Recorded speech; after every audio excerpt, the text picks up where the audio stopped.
এমন একটা, এটা হলো ধরেন এই ছোট্ট করে দেখায় দিয়ে, এটা হলো একটা চারকোনা কাগজ। এই রকম চতুর্ভুজ যাকে বলা হয়, এই চতুর্ভুজ এটা হলো সীমানা, এটা হলো সীমানা।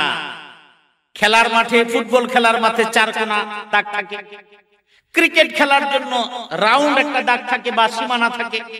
ওই সীমানার বাইরে বল চলে গেলে চার হয়, উড়াল দিয়া মানে উপর দিয়ে চলে গেলে ছক্কা হয়। বল খেলতে গিয়ে বলটা যদি ওই চার কোণার বাহিরে চলে যায় তাহলে সেটা থ্রো হয়, এটা হয় সেটা হয়, বিভিন্ন কিছু হয়। এমন একটা চার কোণা আঁকার পর একটা দাগ আল্লাহর নবী এই মাথা থেকে এই মাথা পর্যন্ত দিলেন, আরেকটা দাগ এখান থেকে দিতে দিতে এই পর্যন্ত এসে এটা উপর দিকে দিয়ে দিলেন। তাহলে এই দাগটা সীমানার বাহিরে চলে গেল কি গেল না? গেছে না? এই দাগটা আর এখানে সীমানার বাইরে যায় নাই। আমার কথা কি বুঝতে পারতেছেন? আচ্ছা, যেহেতু আপনাদেরকে বুঝানোর জন্যই বলছি, আল্লাহর নবী এভাবে দাগ দিলেন, এই হলো সীমানা। এই দাগের মাঝখানে এরকম এরকম এরকম এরকম এরকম কাটা দাগ, আরেকটা দাগ এখান থেকে দিলেন, সেটা মনে করেন এই সীমানা ভেদ করে, এবার বুঝাতে সহজে এই হলো দাগ, এটা ভেদ করে এই পর্যন্ত দিয়ে দিলেন, অথচ এটার দাগ ছিল হলো একটুকু। তাহলে সীমানার বাহিরে চলে গেল কিনা? হ্যাঁ, বুঝতেছেন? আল্লাহ রাসূল সাল্লাল্লাহু আলাইহি ওয়াসাল্লাম দাগ দিলেন, এবার বললেন, শোনো, পৃথিবী নামক জায়গায় তোমাদের যে হায়াতে জিন্দেগি, এখান থেকে শুরু, প্রথম দিন এখান থেকে শুরু, এরপরে 2 বছর, 5 বছর, 6 বছর, 70, 80, 90, যেই জায়গায় যার হায়াত শেষ সেখানে গিয়ে সেখানে চলে গেল। হলো কি হলো না? এবার মাঝখানে অনেকগুলো দাগ, এখানে কাটা দাগ, মাঝখানে সুন্দর, এরপরে কাটা দাগ, মাঝখানে ক্লিয়ার। সাহাবায়ে কেরাম বলেন, ইয়া রাসূলুল্লাহ, এই যে দাগ এবং মাঝখানে কাটা দাগ, মাঝখানে ফাঁকা, এগুলি আল্লাহ নবী বললেন, শোনো, এই যে বাউন্ডারি, যেটা সীমারেখা, এই বাউন্ডারি যেটা আছে, এবার দাগই দিয়ে দিলাম আপনাকে। খাত্তান নবী সাল্লাল্লাহু আলাইহি ওয়াসাল্লাম খুতাতান মুরাব্বাআন, মুসলিমের হাদিস।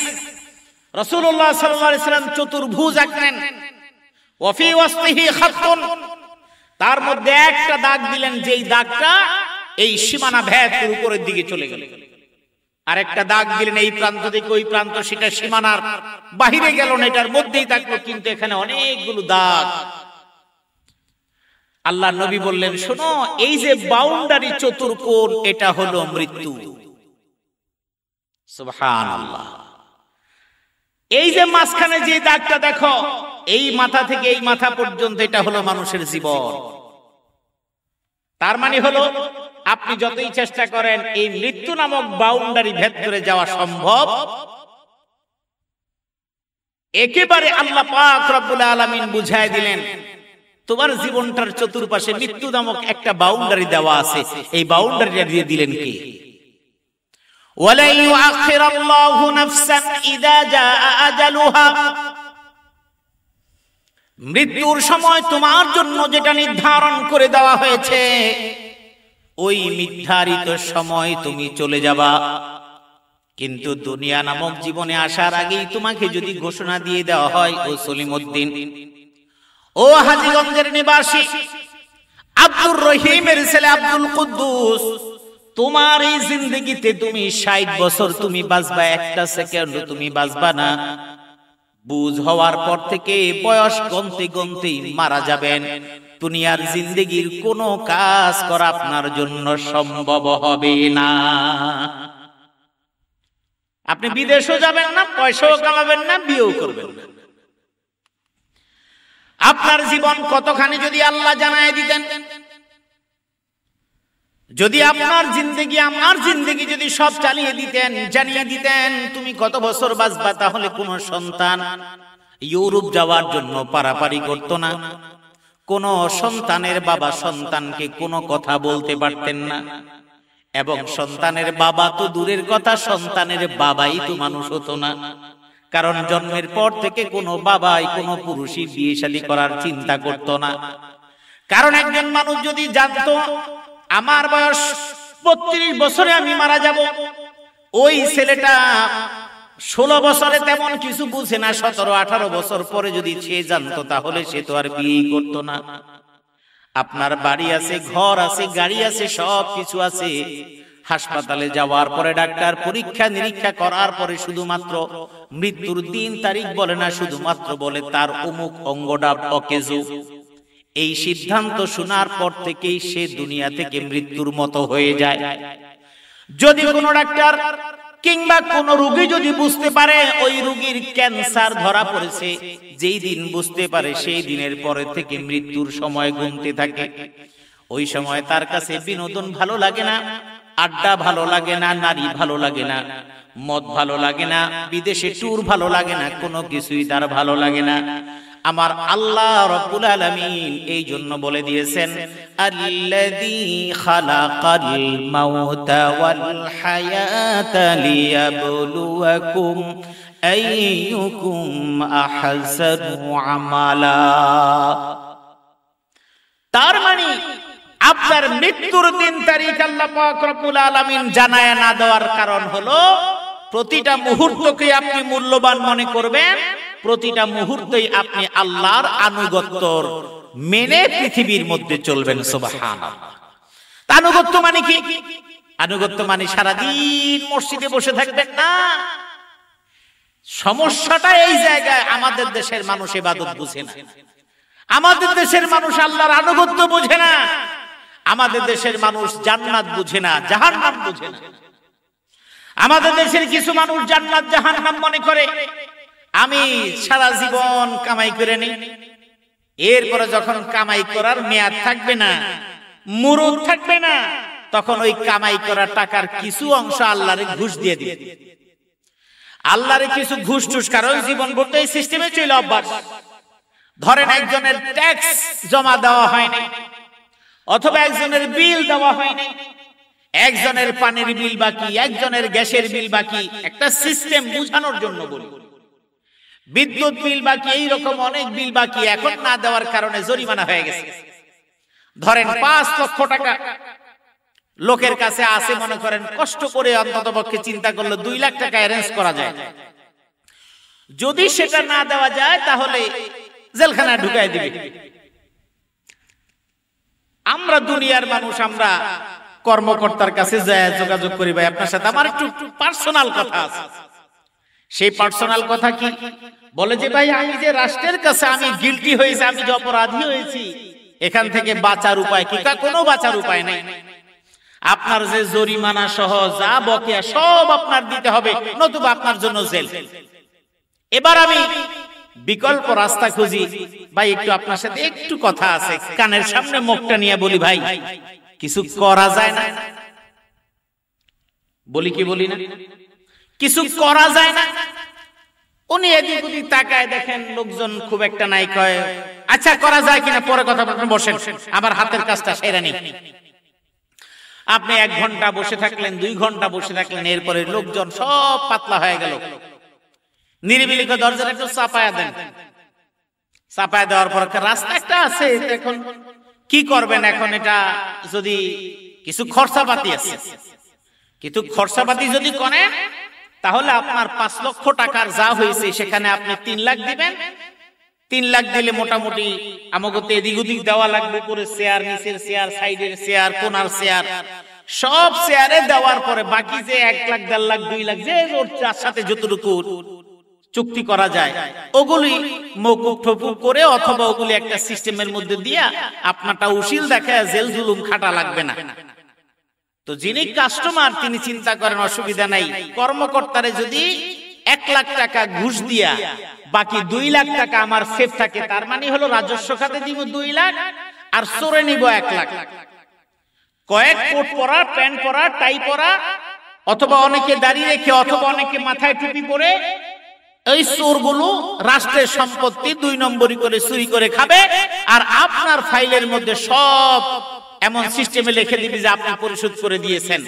এটা শোনার পরে আমিও খুশি, আপনিও খুশি, যিনি দিতে গেছেন উনিও নামাজ পড়ে, যিনি খায় উনিও নামাজ পড়ে, যিনি উপরে ওর নামাজ পড়ে, সবাই খুশি। আলহামদুলিল্লাহ, শুকুর গুজার কিন্তু বান্দা, শুকুর গুজার বান্দা। আলহামদুলিল্লাহ ভাই, আপনি অনেক কাজ করলেন, শুকরিয়া আদায় করলাম। কার কাম করলাম কয় নাম্বার? কাম করলাম কয় নাম্বার? এবার আমি বলতেছি ভাই, আপনি আমার যে উপকারটা করলেন আলহামদুলিল্লাহ, আল্লাহ আপনারে বাঁচায় রাখুক। কত দোয়া করে দিলাম, অথচ কিন্তু চুরি অয় করলো, আমারও চুরি করাইলো। 2 নম্বর আমিও, সেও, সাথের দাও, পাশের দাও, সাইডের দাও, পিছের দাও, উপরের দাও। ঠিক কি না বলেন? এবার আমি এগুলি দেওয়ার পরে জামাতের টাইম হয়ে গেছে। দেন দরবার করতে করতে আসছিলাম জোহর নামাজের সময়। বলছে এখন লাঞ্চের বিরতি বা অথবা ঝামেলা, পরে আপনার সাথে কথা বলি। কথা বলতে বলতে মোটামুটি এটা কাছে আসরের টাইম হয়ে গেছে, কারণ অফিসের লোকজন ফ্রি হইতে হতে একটু সময় তো লাগে। এবার মহব্বত হয়ে গেছে আপনার সাথে, আমার সাথে। আপনি অফিসার, আমি কাস্টমার, চলেন যে একসাথে নামাজ পড়ি। এবার আল্লাহর কাছে দোয়া করছি, আল্লাহ তুমি কত মেহেরবান, আমার তুমি উপকার করে দিলাম। মানে চুরিও করলাম, চোরেরও দিলাম, আল্লাহর কাছে শুকরিয়া জ্ঞাপন করে। হ্যাঁ ঠিক আছে, আল্লাহ শুকরিয়া জ্ঞাপন করছেন, কিন্তু কামটা করছেন কয় নাম্বার? 2 নাম্বার কাম করার পরে আমিও জান্নাত তালাশ করি, কাস্টমারও জান্নাত তালাশ করে, চোরের বাচ্চা চোর যেটা আছে ওইটাও জান্নাত তালাশ করে। ঠিক কিনা বলেন? এভাবে আমি গাড়ি বানাইলাম, বাড়ি বানাইলাম, 3 তলা 6 তলা, বেতন পাই মাত্র, বাংলাদেশের এখনকার বেতন স্কেল বেড়ে গেছে সেটার আলোকেই ধরি, বেতন পাই 50, বেতন পাই 40, বেতন পাই 30, কিন্তু আমার ফ্ল্যাট ভাড়া দিয়ে আমি 1 লাখ। গাড়ি একটা মেনটেন করি 20 লাখ টাকা দামের, সবকিছু করি। জিজ্ঞেস করলো ভাই, আল্লাহ সালায় বরকত, অল্প পয়সা বেতন পাই কিন্তু এত বরকত। ঠিক কিনা বলেন? আমি কি মিছা কথা বলতেছি? অনেক বরকত। রাস্তা দিয়ে হাইটা গেলে কয় লোকটা বহুত ভালো মানুষ, মানুষের সাথে ঝগড়া ঝাঁটিতে নাই, কিছুতে নাই, চাকরি করে, মাশাআল্লাহ অনেক বরকত। আগে কিছুই ছিল না, এখন তো 6 তলা 9 তলার বাড়ির মালিক। এরপরে তিনি অফিসে চাকরি করতে করতে এক সময় রিটায়ারমেন্টে চলে আসলেন, বয়োবৃদ্ধ হয়ে গেলেন। এলাকার সবার কাছে দোয়া চাইলেন, দোয়া করবেন আল্লাহর ঘরটা জিয়ারত করতে যাবো। এখন আল্লাহর ঘর জিয়ারতের মৌসুম না, আল্লাহর ঘর জিয়ারত করতে যাবো। এলাকার মানুষ কত প্রশংসায় পঞ্চমুখ। আরে মানুষ হলে এরকম হওয়া লাগে, জান্নাত থেকে পালাই আইসা পড়ছে এখানে। আছে না? সবার কাছ থেকে বিদায় দেয় নিয়া, কাকা একাই যাবেন না? তোর কাকিরে নিয়েই যাব। মাশাআল্লাহ আলহামদুলিল্লাহ। কাকি এবার হজে যাবে, কারণ কাকি একা একাই বাজারে যায়, সবাই আরে চিনি, এমনি পিছন থেকে দেখলেও চিনি।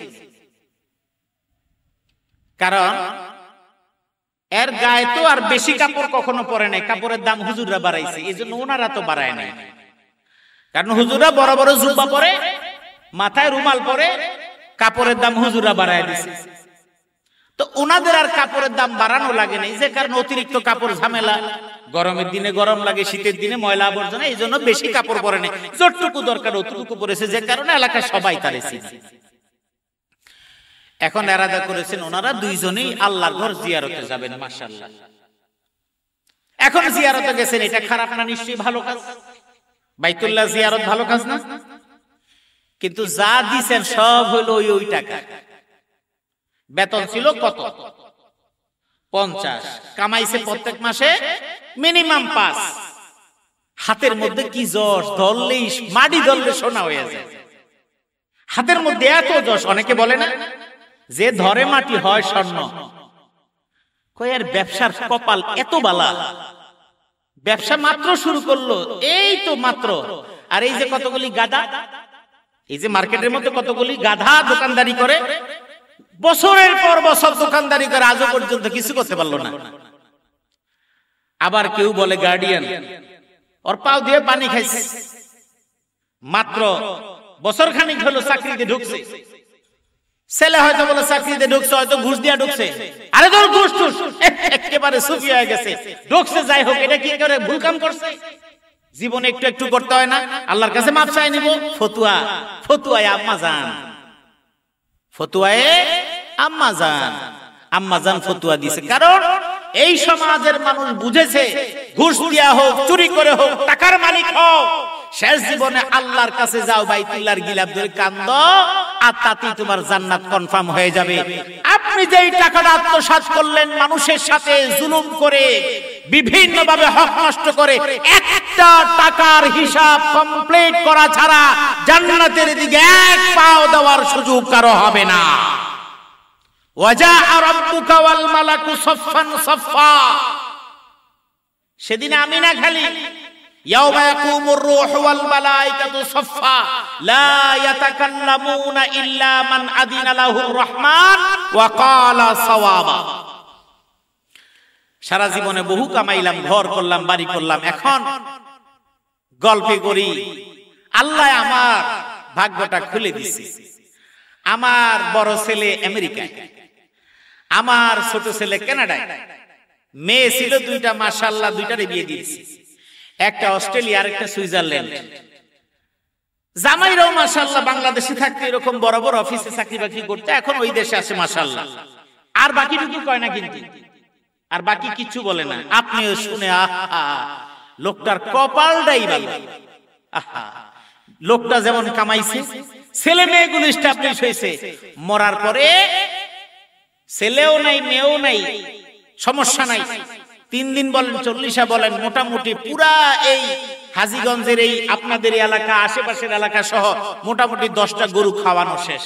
একজন আসছে, দুইজন আসছে, অথবা আসে নাই, অথবা যেমনি হোক খাওয়ায় দেওয়া শেষ। আপনারাও খুশি, তারাও খুশি। মোটামুটি হুজুররা যে দোয়া করছে তাতে আশা করা যায় যে উনি জান্নাতের একদম মোড়ে খাড়ায় রয়েছে। ওখানে ছিল, বাকি দোয়াটুক হুজুররা করে মোটামুটি ধাক্কা দিয়ে ফেলাই দিচ্ছে, এক জায়গায় ফেলাই দিলি। ছেলে নামাজের সাথে সম্পৃক্ত নাই, মেয়ে পর্দা পুশিদার সাথে সম্পৃক্ত নাই, জামাইয়ের ইনকামের মধ্যে কোনো এই সাথে সম্পৃক্ত নেই। কারণ উনি নিজেও যা করেছেন, উনি দুনিয়া দেখেই মেয়ে বিয়ে দিয়েছেন, দুনিয়া দেখেই ছেলে বিয়ে করাইছেন। ছেলেরও নামাজের সাথে সম্পর্ক নেই, দিনের সাথে সম্পর্ক নেই, মেয়েরও নাই, মেয়ের জামাইয়েরও নাই, দুনিয়ার মধ্যে সব কিছু হয়ে গেছে। আপনি মনে করতেছেন জান্নাত কিনা হয়ে গেছে, আর আপনার এলাকার মসজিদের ছাদের টাকা পুরোটাই এ দিছে, পাশের মাদ্রাসা দোতলা বিল্ডিং উনি করছেন, ওনার জামাইও দিছে, উনিও দিছে, পুরো এলাকা ওনার টাকায় সবকিছু। কিন্তু আপনি একবারের জন্য চিন্তা করেন নাই এই লোকটা যে অল্প বেতনে চাকরি করে এত কোটি কোটি টাকার মালিক কোথা থেকে হলো, এই চিন্তাটুকু মাথায় ঢুকানোর সেই দিমাগ আপনার নাই। কানা ইউরিদু হারসাল আখিরাতি নাজিদ লাহু ফি হারসিহি ওয়া মান কানা ইউরিদু হারসাদ দুনিয়া নুতিহি মিনহা ওয়া মা লাহু ফিল আখিরাতি মিন নসীব। আপনি ইমানদার নামাজ আদায় করেন, আপনি বেতনের বেশি ইনকাম করতে পারেন না, আপনার বউয়ের কাছে আপনার দাম নাই, সমাজের কাছে আপনার দাম নাই। আপনি যা সৎ ইনকাম করেন সেটা দিয়ে আপনি সমাজপতি হতে পারেন নাই। আপনি একজন সৎ মানুষ, টাকা পয়সা কম, কিন্তু কারো কাছে আপনার হাত পাতা লাগে না, আপনি ভালোভাবে চলেন।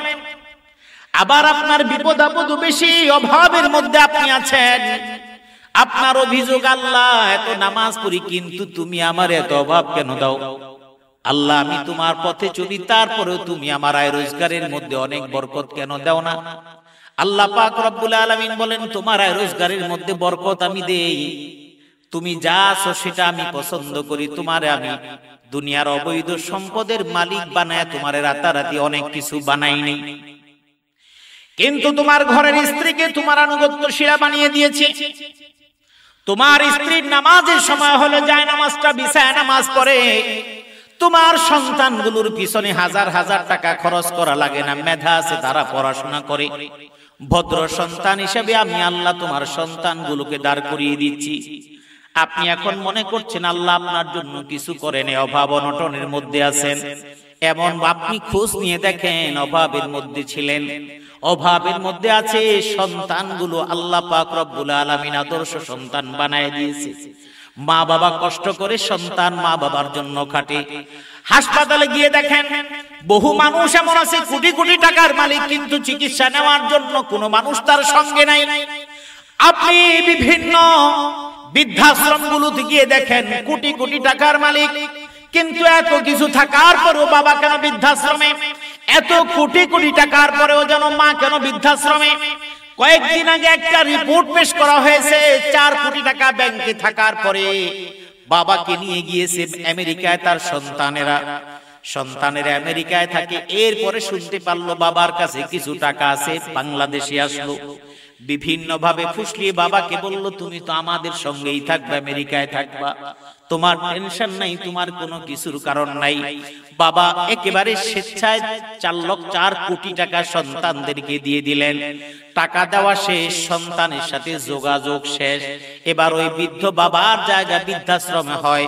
কিন্তু আপনার এলাকার একজন গরিব বাবা, তার টাকা পয়সা তেমন কখনোই ছিল না। এমন বহু নজির আছে, 3 মজুর কুলি কামা, মাকে নেওয়ার মতো, হাসপাতালে নেওয়ার মতো গাড়ি ভাড়ার টাকা নাই, কিন্তু বিশাল বড় টুকরির মধ্যে মাকে বসায় মাথায় করে হাসপাতালে নিয়ে গেছে। বিভিন্ন হাসপাতালে অনেক স্ত্রীরা আছে স্বামীর খেদমতের জন্য, স্বামীর সেবার জন্য আহামরি টাকা পয়সা নাই, উন্নত হাসপাতালে চিকিৎসা করার মতো ক্ষমতা নাই, কিন্তু হাসপাতালের বারান্দার মধ্যে খোলা জায়গার মধ্যে শুয়ে আছে, স্ত্রী তাকে ছেড়ে যায় না। কারণ এই স্বামী আমার সম্পদ, স্বামী যদি চলে যায় তাহলে আমাকে কে দেখে রাখবে। এটাও যেমন নজির বাংলাদেশে আছে, এমনও নজির আছে হাসপাতালে স্বামী শোয়া আছে, হাসপাতালের বেডের কাছে বসার মতো আপন স্ত্রীও নাই, সন্তানও নাই, আয়া বুয়া ছাড়া কোনো মানুষ নাই। টাকার কোনো অভাব নাই, বিলাসবহুল জীবনের কোনো অভাব নাই। আমার আল্লাহ বুঝায় দিয়েছেন, আমি তোমাকে অর্থনৈতিক অসচ্ছলতা দিতে পারি, কিন্তু অন্য কিছু দিয়ে তোমাকে আমি দুনিয়ার মধ্যে সম্মানিত করে দিতে পারি।